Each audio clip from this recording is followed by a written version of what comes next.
Hello, book lovers, and welcome to another episode of Authors Love Bookstores from a Mighty Blaze.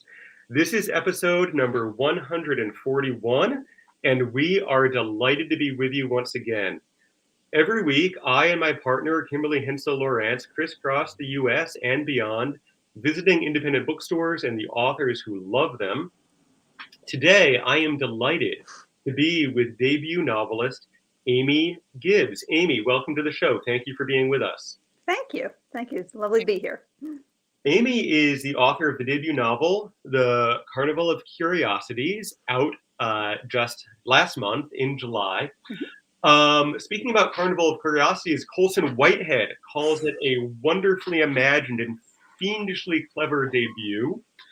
Kirkus says that this Faustian battle of wits and wills set in Victorian England is a darkly enchanting and grimly gratifying tale. I feel like your Kirkus reviewer really enjoyed writing this review. They sunk their teeth into it. So fabulous again, Amiee. Congratulations on the book and welcome to the show. Thank you for being here. Thank you. Amiee, for those who don't know, I wonder if you would just tell us a little bit about Carnival of Curiosities. If you can give us, even if it's a long elevator ride, give us the elevator pitch. What's going on in this book? Okay. Well, it's again, it's set during in Victorian London, late Victorian London, and it involves this carnival troupe who are all very special.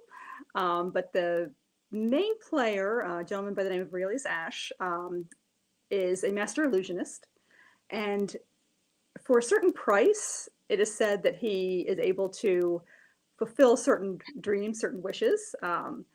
And one day, the most notorious man in London comes knocking at the door. He's in need of some help, and it then begins to be a real battle of wills, because this is someone that Aurelius has not actually encountered someone quite this powerful. And it's basically this battle between these two men. And at the heart is basically the life of a young woman. And in the course of the story, of course, is a certain attraction to one of the other members of the troupe. And it's got a little bit of murder, a little mayhem, but really a lot of the found family. And at its heart, it really is, basically a book about finding your place and who you are, and accepting it. So, yeah, and it has some romance too. It's also a little bit. It's kind of delves definitely an ode to like the Victorian yearning, I think, more than anything. But definitely it lays a nice foundation, a nice groundwork for possible things to come. So, exciting. We'll talk about that. That is wonderful.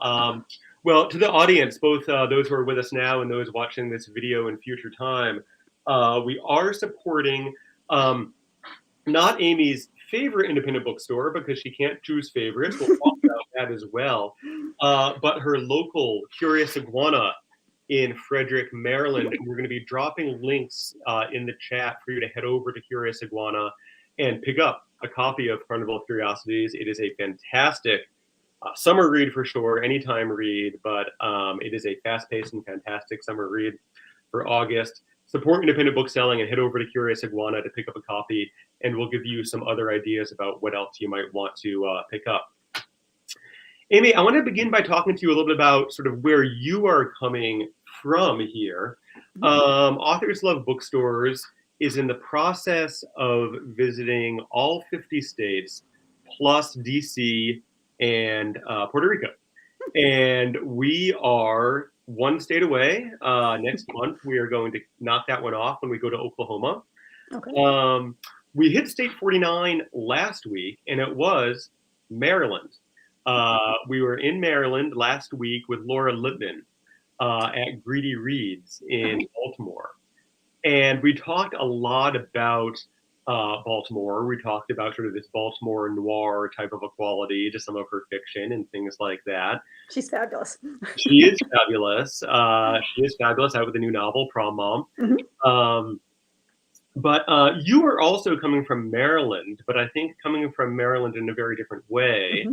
And I wonder if you would just tell us a little bit about just geographically and atmospherically, where are you coming from? I am located in a more rural area, definitely a lot of farmland. It's about maybe 45 minutes north of Baltimore, roughly, but only maybe about 15 minutes south of the Pennsylvania state line. So it's kind of between those two areas. Um, what's interesting is that we're actually seeing a lot more Amish families are coming down from Lancaster and kind of moving into the areas. So it's kind of interesting. You have sort of the past and the present kind of really joining together. But where I live, where I grew up and everything, definitely. Definitely sits into the rural. It's an old dirt road, which is allegedly haunted. Mhm, mhm. The myth really goes back all the way to, I guess, when the area was first founded. There was this silver mine, and it was on tribal land, the Susquehannock tribe, and there was a silversmith who was kind of renowned for his ability for what he crafted, and everyone wanted to know his secret, and he would never tell. It turns out that he had been he kind of worked out a deal with the Susquehannock, as long as he didn't reveal the mine, didn't reveal all the background, which he was very tried and true with. But he also had a very curious daughter, and one day she just kept badgering and badgering. And finally, he took her out to where the mine was, but he blindfolded her. So she couldn't find her way back or tell other people. But she was a bit crafty. So as they were going through, she would knock into a branch, break a twig, something that would lead that path back. And of course, she did return. She told friends, she told people, and word got out. And in the end, it was not a happy ending for the for the silversmith or his daughter, because the retribution for the betrayal was swift. Both he and his daughter were killed, according to the legend, and supposedly on certain nights when everything's just right, you can see his ghost walking through across the roads, and holding in his hand what looks like a lantern, but is in fact the flaming head of his daughter. So the mine itself is on private property, so you can't access it. It's been sealed off, but the legend still exists, and of course, part of the legend is like three people must die for it to be found again. Yeah, that whole thing. So Right. that's kind of I guess the fairy tale I grew up with. I love it. So yeah, I think my interest has always been leaning a bit more towards the macabre. Definitely. I know I don't know if you've ever heard a fox cry in the night, but it sounds like a screaming woman or a screaming child. Mm. So the first time you hear that, you never forget it. But it definitely adds a little something when you have that kind of story background about the area you live in. My great grandmother would always speak about the haints in the holler and what have you. So she grew up more down in Virginia, more close to Appalachia. So kind of grew up with a lot of that kind of myth and story. I've always been drawn to. So yeah. Yeah, I was going to ask you. I mean, it sounds like you've just always been drawn to this sort of gothic, Yeah, macabre type of a quality, sort absolutely. of mythic type of a quality. I mean, that just sort of resonates with you, and it's obviously present very much in in Carnival of Curiosities, Hmm. sort of atmospherically and tonally. That's wonderful. What do you think it is about that type of a story that you find so engaging? I mean, what do you think is so and that so many people find engaging. I mean, there's sort of a timeless quality Hmm. to it. I just even with you just telling me that story now, I feel like we could be sitting around a campfire together 100 years ago or whatever. I mean, what do you think is the timelessness of it? I think that it goes back to a very primal aspect of our psyche. I think we like to be frightened. I think we like to have a little bit of that unknown, Yeah. unsettledness to it. I mean, if everything was just like out in the open, life would be very dull. I think if you didn't have that little element of surprise that pops up. I think it's the same reason why, we flock to the latest horror film. We just like to kind of scare each other. Like you said, the scary stories around the campfire. And there's also, going way back, so many fairy tales, like Grimm's fairy tales, there were morality lessons, for the kids, like, don't do this, or, someone's going to come get you. So I think, we have that element of listening, and I think we like those morally gray characters, Mm. someone who's not definitively good, not definitively bad, but it just kind of really blends that in. I think there's just so many interesting aspects, and it does lend itself to the fantastical because so much of it's impossible, but you want to hope that it might be probable. Yeah, a little That's, bit I of think, thing. exactly it. You I think know, that's I, exactly it. yeah, Yeah. yeah. I mean, I I think think. especially, yeah, yeah. Go ahead. Oh, no, I was gonna say. I mean, it's like I think it's the enduring appeal of people looking for aliens or looking Yes. for cryptids. I mean, why are we so drawn to like Bigfoot or Loch Ness monster? Um, I think it's because we want to have that sense of wonder, and I think it's just necessary. I think it keeps you young also. Keeps you young, and I think people who are kind of hyper rationalist and sort of very empirical and scientific, Hmm. I think they're sort of deep down inside yearning to be proven wrong. I mean, really Yeah. want to believe that there is something more, that there is something Hmm. behind the curtain.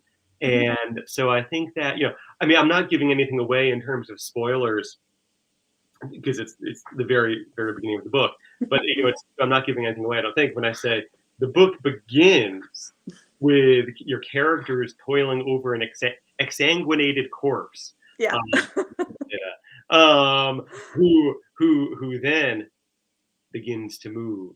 Hmm. And it's like that is just like the fattest of fat hooks. I mean, that is just sort of like so exciting. And I think that that idea that there's some sort of magic, there's something supernatural. We don't know exactly what it is, but it's just Hmm. but it's out there. It's totally timeless. It's fabulous. Um, Let me ask you about something a little bit different.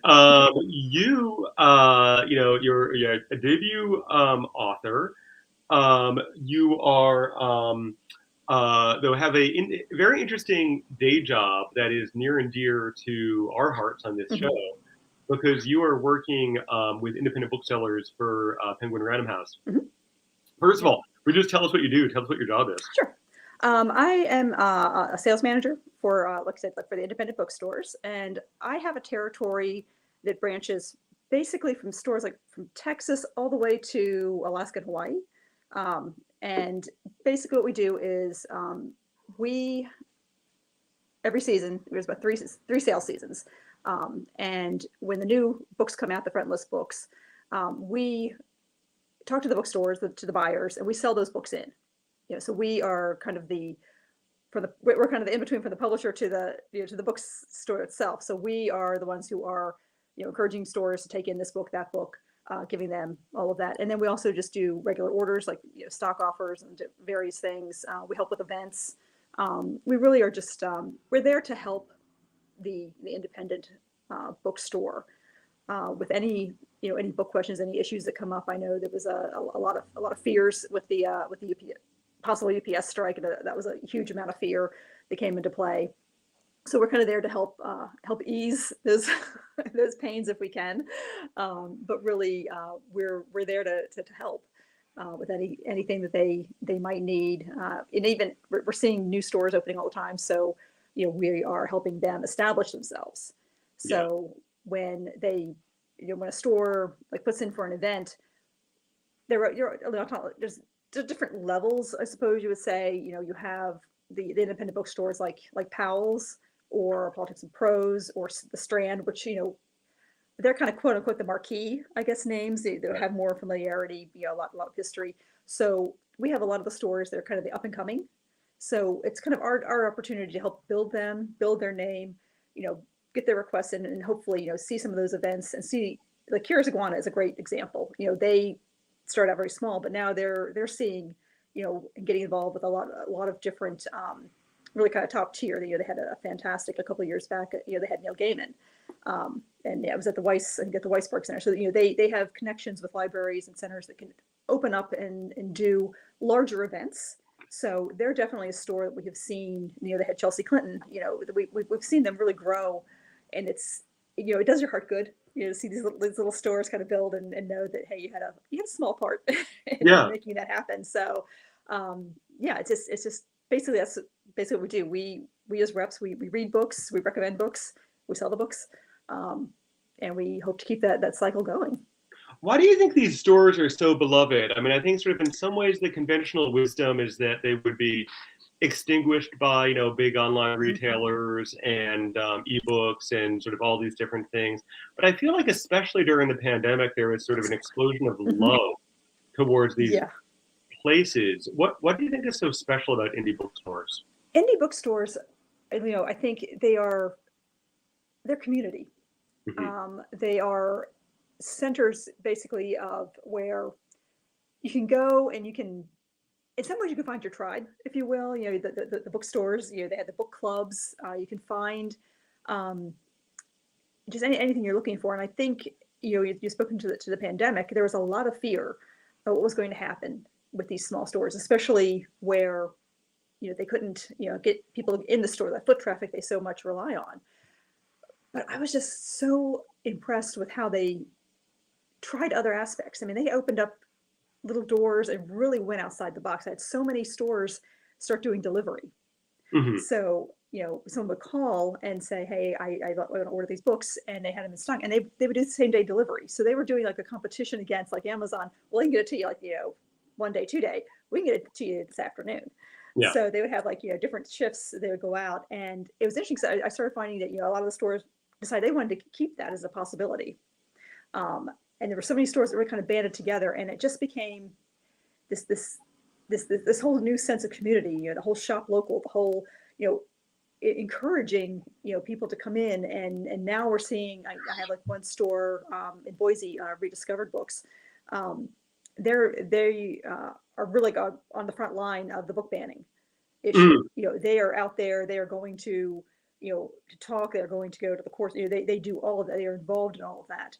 And it's so admirable. Like Danny Kane with Raven Books in Lawrence, he wrote Resisting Amazon Right. book. So that's been going like, and that's gone international. I've seen like, he's been in at conventions, and they've had his book there. So it's wonderful to see also just the stand they make in the name of freedom of speech, in the name of, Yes. to fight against censorship. They are the frontline workers in that. They take up the charge, and we're seeing more and more people standing up as the battles ensue. So there's just, there's power there, and it's so wonderful to see um, them take this on. So it's an undying admiration, and I love that their own communities have come together and really came out to support. I mean, I think we see it how like Independent Bookstore Day seems to be growing each year Hmm. as more Hmm. and more people come out to celebrate, and it benefits other small stores as well, because people are out and about. They're going to their bookstore. Well, they're going to the little candle shop next door, or they're Yeah. going, to the restaurant down the street. So I think everyone benefits if you have that healthy bookstore. Then you have a healthy community Yeah. at the end of the Yeah. day. Yeah. No, I think that's right. I think that's right. Um, my local indie is Wellesley Books in Wellesley, Mass. Okay. And, I mean, in the early days of the pandemic, I Mhm. remember sort of had it, they would deliver to my front lawn. And it was sort of this like tether, to Mhm. tether to real life, tether to the outside world, tether to people I knew. And yeah, I think it's a deep connection, and I think it's deeper than it used to be. Mhm. Um, to the online audience, please do support independent book selling. Head over, use the links to head over to Curious Iguana, great name for a bookstore, by the way, about the Carnival of Curiosities. Um, Amy, one topic that comes up a lot on this show, and over 141 episodes, we've talked about it with lots and lots of both authors and booksellers, is sort of more of a market question. And Okay. a lot of the people who watch are themselves sort of aspiring writers, and so we sort of try to take this up. And the question is sort of, basically it's about what contributes to commercial success for a book, and do the publishers and booksellers see that coming and have control over it, or is there nothing but spaghetti flying onto the wall, and nobody has any idea at all? You are unique because you have been on the other side of the spaghetti, I guess. Mhm. I'm going to Yeah. continue the analogy. Well, I mean, what is your thought about this? I mean, are winners picked? Do they just happen? Do you know they're coming? You know, What it's how does it work? it's there is no real formula. I mean, sometimes something will come completely out of left field that you're not expecting. I mean, I think One example would be like E.L. James, Mm, her 50 Shades of Grey. Who saw that thing coming? right. I mean, who knew that that was going to take off? Um, and then you have something like Gone Girl, for Mm, example, another one where we knew it was going to be, it had potential, but it seemed like as soon as you had that one picture of Sarah Jessica Parker holding a copy, talking to Anna Wintour, suddenly everyone wanted to know, what is this book? I mean, who knows? And then you have this, the fabulous lessons in chemistry for the Crawdads sing. You know, with Crawdads, it wasn't one that is sold by Penguin, so it wasn't one of mine that I sold in. Um, but it was like one that thought it's going to do okay, but we're not necessarily going to be, that's not our lead title. But it was actually the sales reps who came in and said, hey, this is a great book, this has opportunity, this has a chance. And lo and behold, the sales reps called it more than mm, anything. So sometimes you find something like that, but then other times, and I think once again the pandemic made it kind of difficult to guess what was going to happen. right. But it seems like in times of worry and unsettled times, horror seems to really kick off. Hmm. And we see that in a cyclical. Every genre, it gets its turn in the light. It comes back again. It comes back again. So right now, we're seeing still that continued rise in horror, but I think we're seeing more and more like folk horror, if you Yeah, will. We're yeah. seing more, and this is fabulous, but seeing a lot more indigenous writers, utilizing horror as a vehicle to discuss colonization, to discuss the issues that their communities are involved with. And then on the flip side, you have the complete escapism of the rom-com. We're seeing that coming back with a vengeance. Hmm. I mean, years ago, people poo-pooed it because, chick lit, we don't want that. That's like, that's not literary. But now you've got, the unstoppable force of like, of Emily Henry or someone like that. You just see everyone's wants this kind of light and fluffy, and now you've got this whole new micro genre, which is the I forget exactly what they call it. It's like the cozy fantasy, Hmm. where you're taking the elements of the fantasy genre, but you're throwing in that cozy quality. So it's like ogres and lattes or something, kind of things like that, Right. are coming up. So you're seeing some of these little micro genres that are kind of popping up and bubbling up. Um, and I think some of this also, again, which has been longstanding, but has also, I think, bubbled up out of the pandemic, is people writing fan fiction. Yes. And we're seeing more mainstream kind of looking at that as a potential jumping off point. I think Allie Hazelwood, some of her books actually kind of started off as fan fiction for like Star Wars, that the Kylo, or I'm not sure what it's actually called, but some of her books kind of started with that, and it's really just opportunities. I think people are kind of thinking outside of the box, and publishers are kind of picking up a little bit on that. I mean, the standard genres are never going to go away. You're going to have your true crimes, you're going to have your mysteries, you're going to have your hard high fantasy.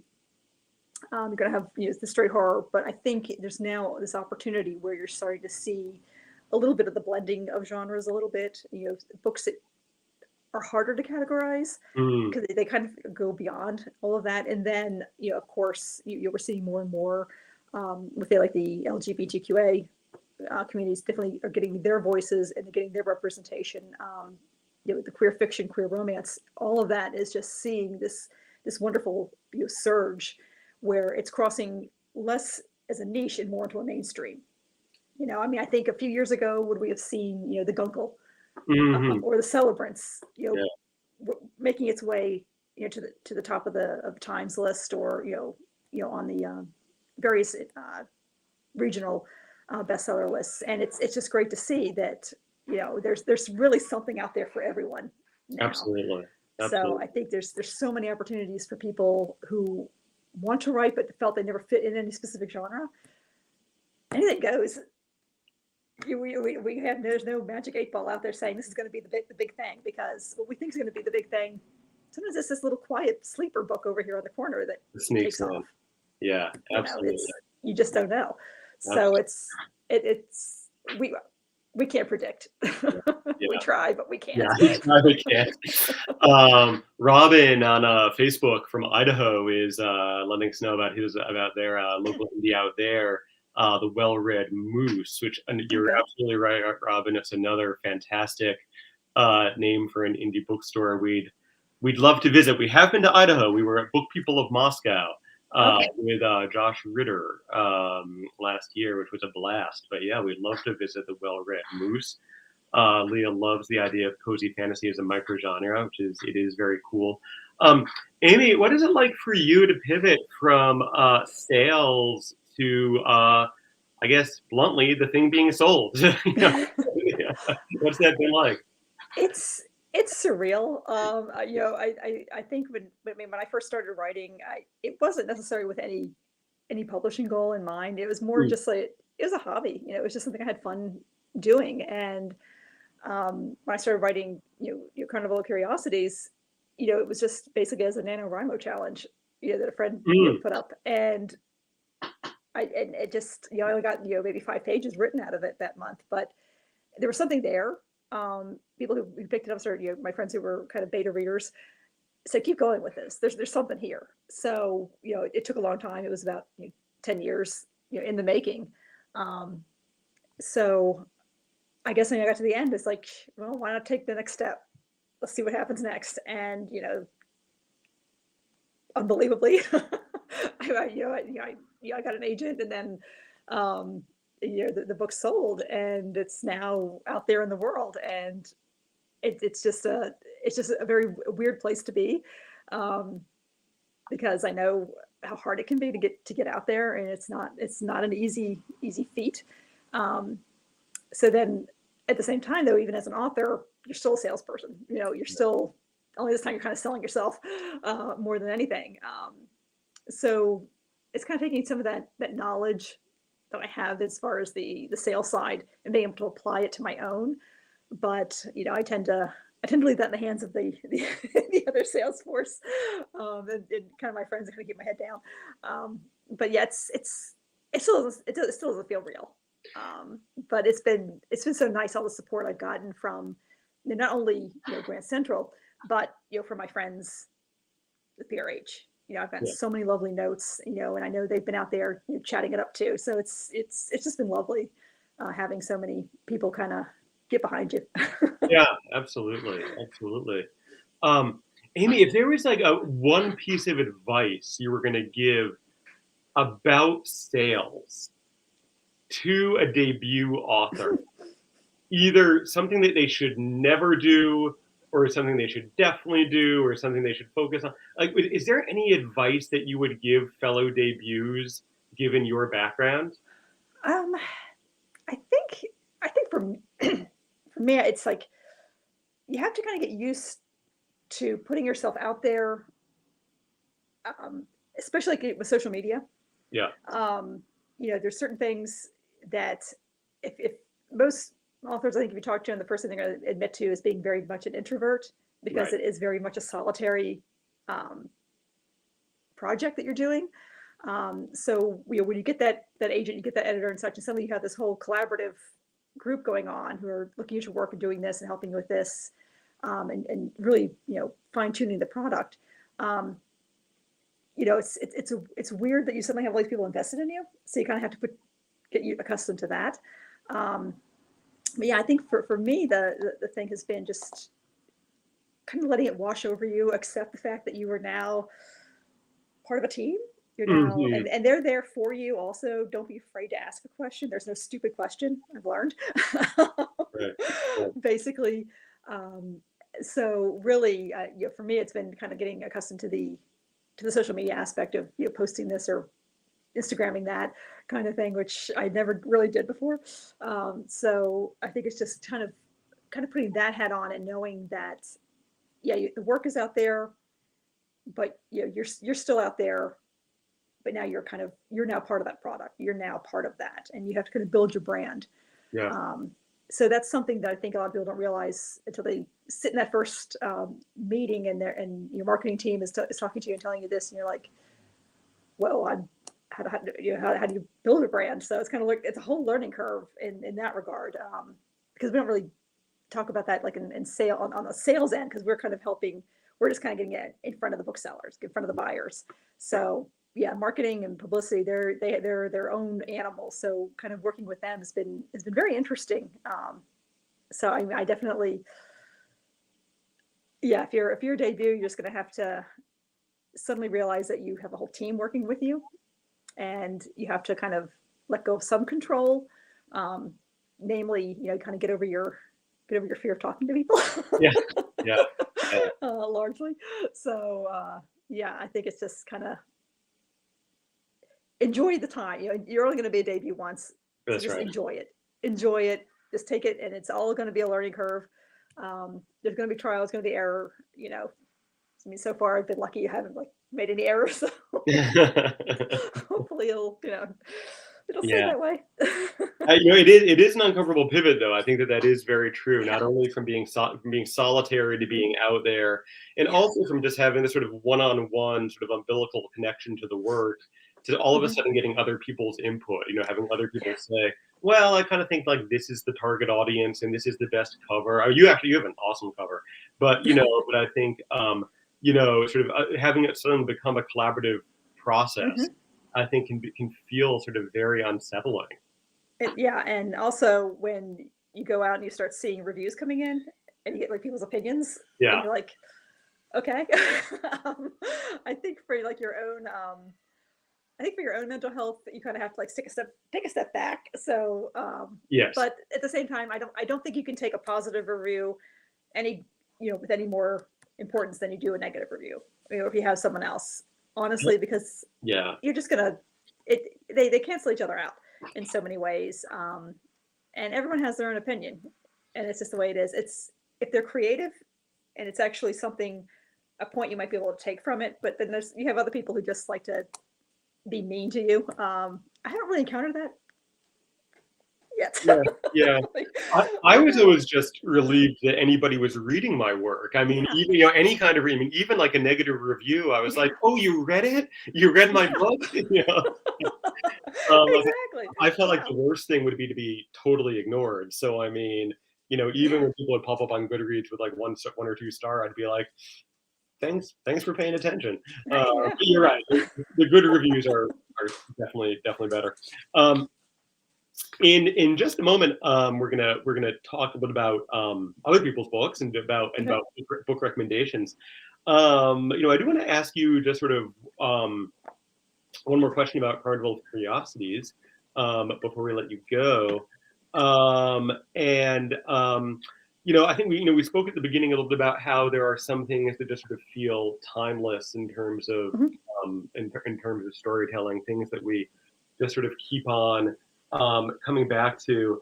I think that there are several elements in this book that I think have that quality, sort of this sort of Faustian bargain selling of the soul type Mhm. of a piece. I think also the setting around the carnival, if you're the sort of circus-like carnival setting, and I wonder, just sort of for you, when you were writing this book, did you kind of deliberately select those elements as just being very potent for you? Or did they just kind of come up from your kind of Jungian unconscious as just things that had to be in the book? I mean, how deliberate were these selections? Basically, when I first started out, I was kind of thinking about like certain elements that I like. I mean, I love the Victorian period because there's Hmm. just so much you can do with it. Yeah. There was just so much going on during that time that it easily lends itself to fiction. It lends itself to fantasy. It lends itself to the whole steampunk. It lends itself to so much. Yeah. So I kind of had the period in mind.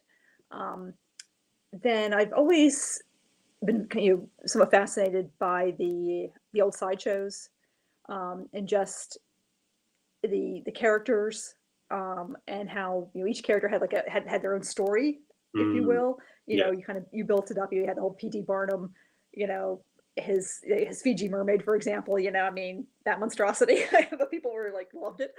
Um, and then the Faustian bargain. Honestly, I've always been kind of enthralled with it. Really, from the first time I ever heard Robert Johnson's Crossroad Blues. And just those lines, went down the crossroad, fell down on my knees. That whole idea. Um, Even before I ever read Faust, that was already kind of a kernel. So I had three elements that just seemed so well suited Yeah. and really kind of blended in well together. So it just kind of started to develop from there. Once I kind of had the central character and the kind of that idea, it was kind of building in and bringing in all of these different little aspects of to kind of flush it out. So there's a lot of little side notes. The idea of the Athenaeum Theater. It's kind of based a bit on the Globe Theater being circular, but I also kind of drew from the concept of the Panopticon prison. At the time, Jeremy Bentham had kind of conceived the idea of this prison where you had the prisoners were kind of around, and you had like a central guard in the middle, so no one knew who was watching who, because everybody was watching everybody. And I kind of like that idea of the audience is there to witness the show, but everyone on that stage, they're witnessing the audience, so they're kind of seeing their own show. So there's eyes, everyone's always watching someone. If they're in the streets, people are watching this, watching that. So I kind of there's so many little elements that started to come into play. And I was able to draw in certain things like from The Tempest, from Macbeth, from, Dickens, of course, was a huge influence, Bleak House especially. So yeah, there's just so many things that just lent itself to create the entire story. Oh, fantastic. Fantastic. We do have one more audience before we move on to book racks. We do have one more audience question. People, the question is if you can talk about what's coming next for you. I don't know if you can. I don't know. You might not want to. You can pass if you want to. But if you want to talk, we'd love to hear it. Well, I mean, I haven't really sat down to put anything on paper yet. But there's two stories I kind of want to work on. I would love to do a sequel to this one, to Carnival of Curiosities, because it's open-ended enough that it opens us up to a possible sequel. There's definitely some unfinished business I would love to go back into. And then there's another story that has been kind of in the back of my mind since like 2013 that revolves around the myth of the Selkie. Kind of a little story. I kind of want to blend that story with the true story of, if you're familiar with a woman by the name of Bridget Cleary. It's like the late Victorian era, about like the 1890s in Tipperary, Ireland. She was a cooper's wife, but she took ill, but they didn't believe, her husband didn't believe it was her. He believed she was a changeling. So she ended up getting murdered as a result of that.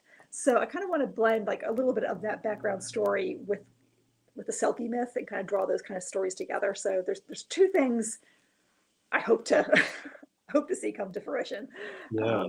But yeah, so that's kind of what I have in mind. And then a few other little things that are just kind of out there in the ether at the moment, but definitely some ideas are brewing.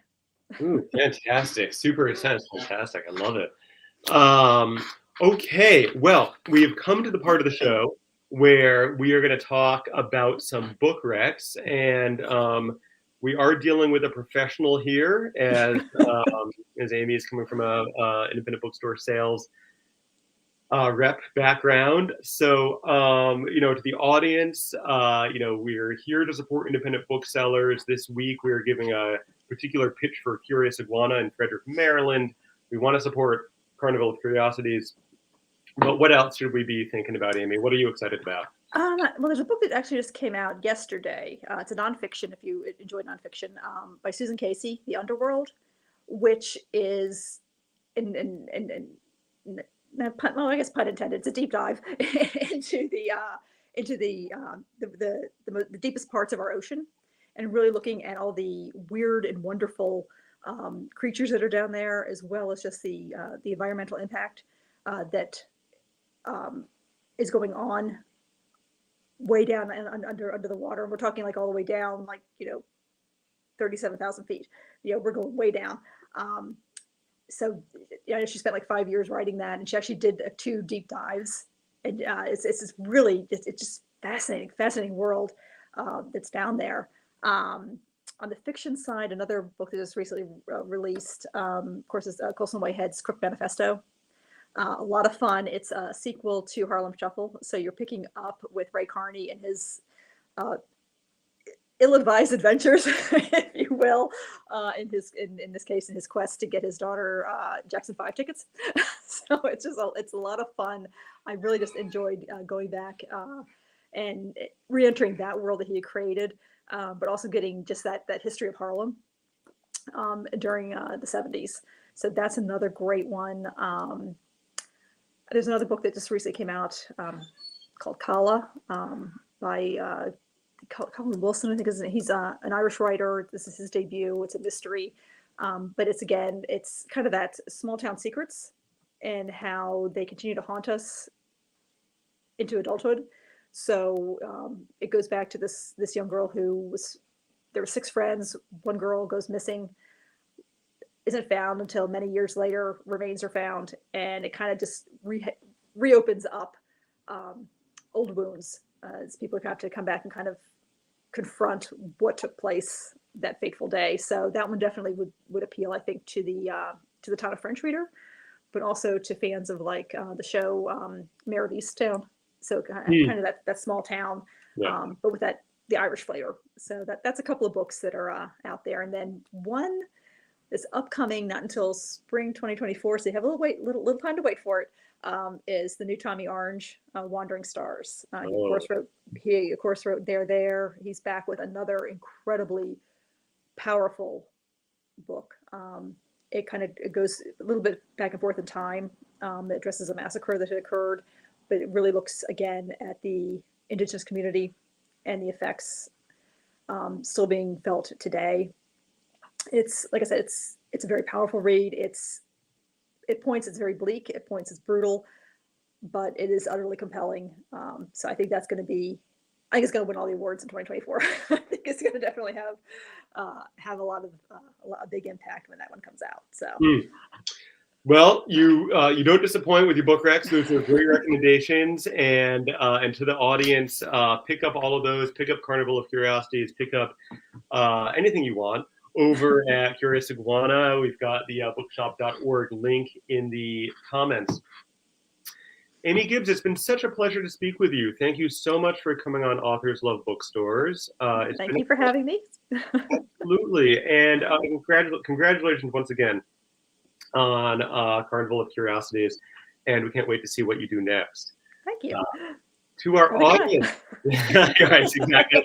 Classic author's response. Who knows? To the audience, thank you as always for being here, and thank you for supporting independent book selling with our 141st episode. We're off next week. We're back the week after that, and we are only weeks away from finally achieving our goal of all 50 states. We'll be hitting that in September when we finally make it to Oklahoma. Until then, everybody, be well and keep reading.